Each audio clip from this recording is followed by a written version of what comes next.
साथियों नमस्कार। Technical sport channel पर मैं राजेंद्र साई एडवोकेट आप लोगों का स्वागत करता हूं। साथियों मध्य प्रदेश के पूरे अधिवक्ता high court, district court, session court तथा तहसील न्यायालयों के अधिवक्ता लगातार 23 मार्च से अनवरत न्यायालयीन कार्यवाहियों से विरत हैं। साथियों यह एक अहंकार की लड़ाई बन गई है। कोई भी पक्ष आज झुकने को तैयार नहीं है। न न्यायपालिका झुक रही है और न ही एडवोकेट्स झुक रहे हैं। अब इस आंदोलन का अंजाम क्या होगा? हालांकि इस आंदोलन में न तो न्यायपालिका का कुछ बिगड़ रहा है और न ही वकील का ही कुछ बिगड़ रहा है। इसमें किसी का अगर नुकसान हो रहा है तो नुकसान सिर्फ पक्षकार का हो रहा है। आखिर पक्षकार का क्या दोष है? पक्षकार के इस नुकसानी को देखते हुए हम निश्चित रूप से कह सकते हैं कि किसी न किसी पक्ष को अब झुकना पड़ेगा, अब अहंकार और जिद छोड़ना पड़ेगा। साथियों आज के परिदृश्य में अगर हम बात करें तो माननीय हाई कोर्ट तो नोटों में लेके 24 मार्च 2023 को एक आदेश पारित करते हैं, रिट पिटीशन पारित करते हैं, जिसमें honourable justice Ravi Malimath CJI जो चीफ जस्टिस हैं अपने हाई कोर्ट के और ऑनरेबल श्री जस्टिस विशाल मिश्रा जी के द्वारा यह आदेश पारित किया गया और वकीलों के इस आंदोलन को असंवैधानिक करार दिया गया और यह विधि के विरुद्ध करार दिया गया। इसमें कई सारे साइटेशन दिए गए हैं जिसमें यह बोला गया है कि यह सुप्रीम कोर्ट के आदेश का अवहेलना कर रहे हैं और इस तरह का आंदोलन नहीं किया जा सकता। और इस आदेश के द्वारा यह भी कहा गया कि स्टेट बार काउंसिल तत्काल अपना आंदोलन वापस ले, अन्यथा अगर वापस नहीं लेते हैं अपना आंदोलन तो माननीय हाई कोर्ट को विवश होकर आंदोलनरत वकीलों के खिलाफ कोर्ट ऑफ कंटेम्प्ट की कार्यवाही की जाएगी। साथियों इस तरह का, हालांकि माननीय हाई कोर्ट के चीफ जज जो हैं इसमें सुलह समझौता करा सकते थे, यह मैटर कोई बहुत बड़ा नहीं था, लेकिन इस मैटर को आज बड़ा कर दिया गया। आज सिर्फ अपना अपना जिद पर आ गए हैं, अपना जिद कोई छोड़ने को तैयार नहीं है। यह 24 मार्च को आदेश पारित हुआ और high court of Madhya Pradesh state bar council के द्वारा 23 से 25 तक के लिए यह आंदोलन का न्यायालयीन कार्य से विरत रहने का आंदोलन जो था वो 25 मार्च तक के लिए किया गया था। लेकिन इस आदेश के बाद वकीलों में थोड़ा रोष और व्याप्त हो गया और वकीलों ने 26 को छुट्टी थी, 27 को पुनः एक दिन के लिए न्यायालयीन कार्य से विरत रहने का फैसला किया गया। फिर 27 तारीख को शाम को बैठक थी। बैठक में अगर माननीय चीफ जज चाहते तो दोनों पक्षों को बुला के समझौता किया जा सकता था, लेकिन इसी बीच क्या हुआ कि माननीय हाई कोर्ट के द्वारा 27/3/23 को ही एक आदेश पारित किया गया जिसमें जो स्टेट बार काउंसिल के पदाधिकारी हैं उनके खिलाफ कोर्ट ऑफ कंटेम्प्ट का केस रजिस्टर्ड करने का नोटिस जारी कर दिया गया। साथियों देखिए, अभी इस आंदोलन में कोई भी पार्टी झुकने को तैयार नहीं। सब अपने अपने अहंकार से लड़ाई लड़ते हुए आ रहे हैं। माननीय हाई कोर्ट के चीफ जज चाहते तो 27 तारीख को स्टेट बार काउंसिल के पदाधिकारियों से बैठ के आपस में समझौता करके, आखिर न्यायालयों में पेंडेंसी तो बढ़ रही है, पेंडेंसी की चिंता सबसे अधिक वकीलों को ही है। वकीलों को त्वरित न्याय दिलाना होता है। वकील जो होता है वो पक्षकार के प्रति रिस्पॉन्सिबल होता है। न्यायालय पक्षकार के प्रति जवाबदेह नहीं होता। जवाबदेह होता है तो वकील होता है। वकील प्रॉमिस करता है पक्षकार से कि हम आपका प्रकरण साल भर के अंदर या 6 माह के अंदर या 3 माह के अंदर समाप्त कर देंगे, आपको जिता देंगे, आपको न्याय दिला देंगे। तो जिम्मेदारी तो वकील को बनती है, लेकिन इस पेंडेंसी को कम करने के लिए वकील ही आंदोलन कर रहा है। तो क्यों कर रहा है? कहीं ना कहीं वकीलों की पीड़ा इसमें समझ में आ रही है। कहीं ना कहीं वकील जो प्रॉमिस किए हैं पक्षकारों से, उनको न्याय दिलाने से वंचित रह रहे हैं, जिसके बदौलत आज वकील समुदाय न्यायालयीन कार्यवाही से विरत होने का फैसला किया है।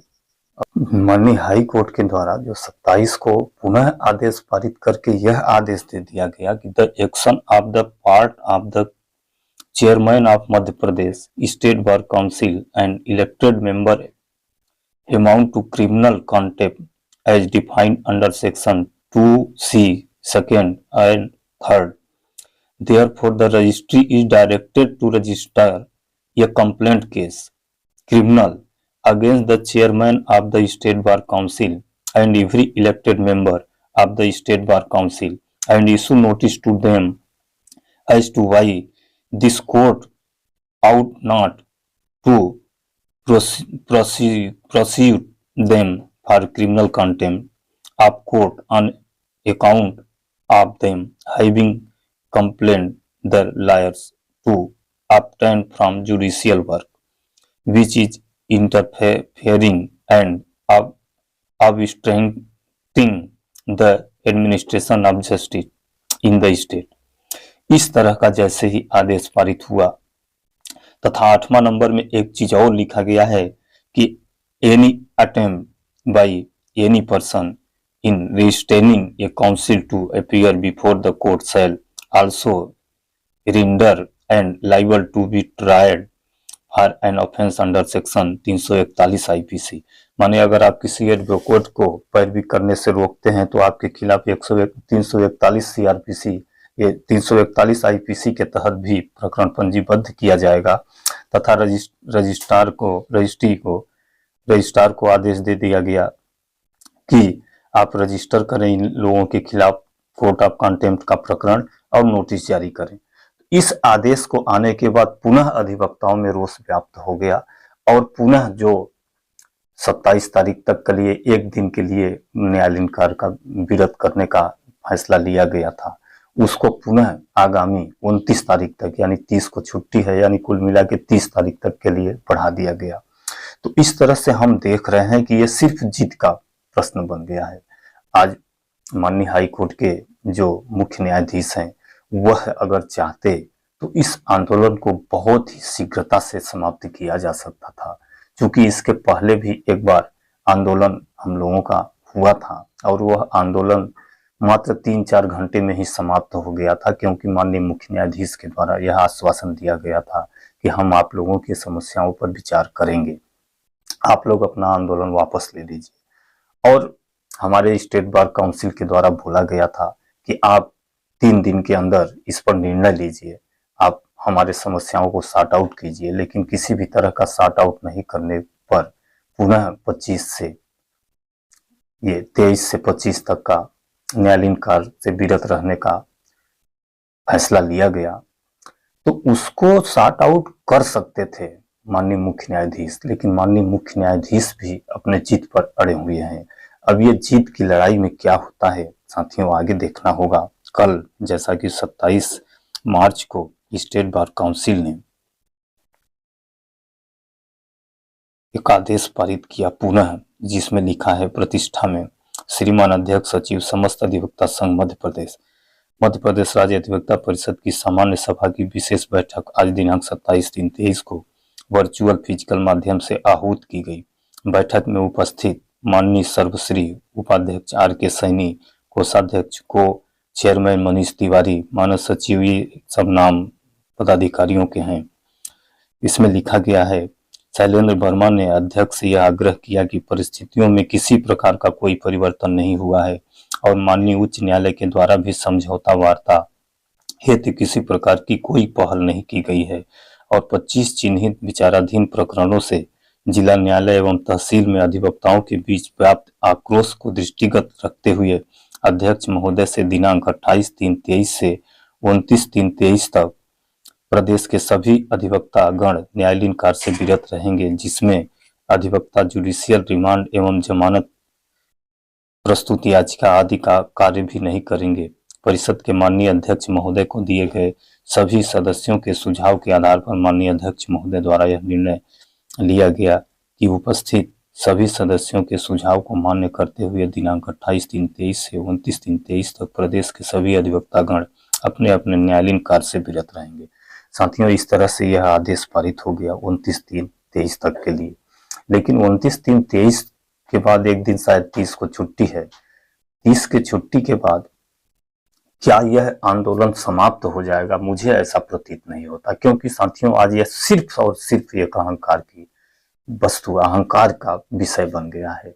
अगर माननीय मुख्य न्यायाधीश अगर इसमें पहल करें तो यह आंदोलन समाप्त हो सकता है, क्योंकि यह जो 25-25 प्रकरणों को तत्काल निराकरण करने का आदेश है, यह हम अधिवक्ताओं के विपरीत नहीं है, हम अधिवक्ताओं के पक्ष में है, बल्कि यह न्यायाधीश गणों के अपोजिट है। न्यायाधीश गणों को ज्यादा मेहनत करना पड़ रहा है, न्यायाधीश गणों के को माने प्रभावित कर रहा है। उन लोगों को एक तरह से हेडक बना हुआ है, चिंता बना हुआ है कि हम कैसे इन प्रकरणों को समय सीमा के अंदर निराकरण करें। हम अधिवक्ताओं को क्या है, हम अधिवक्ताओं को तो ऑलरेडी जो कार्य करना है, अपना कार्य करना है। तो मैं इस तरह से माननीय मुख्य न्यायाधीश से तथा स्टेट बार काउंसिल के पदाधिकारियों से भी निवेदन करूंगा कि इस समस्याओं को जल्दी से जल्दी सॉर्ट आउट करें, क्योंकि इसमें पक्षकार बेचारे परेशान हो रहे हैं। वैसे मैं कहना चाहता हूं, ये जो भी है पेंडेंसी तो कम होने करना है। पेंडेंसी आज माने न्याय, लोगों को त्वरित न्याय, सस्ता न्याय, सुलभ न्याय न मिल पाना भी एक अन्याय है। तो इसको देखते हुए हमें पेंडेंसी तो कम करना है, लेकिन पेंडेंसी कम कैसे हो, इसके दूसरे विकल्प भी हैं। दूसरे विकल्प पर भी माननीय मुख्य न्यायाधीश को सोचना चाहिए। साथियों, इसी आशा और विश्वास के साथ मैं आज का वीडियो यह समाप्त करता हूँ। मुझे आज्ञा दीजिए। नमस्कार।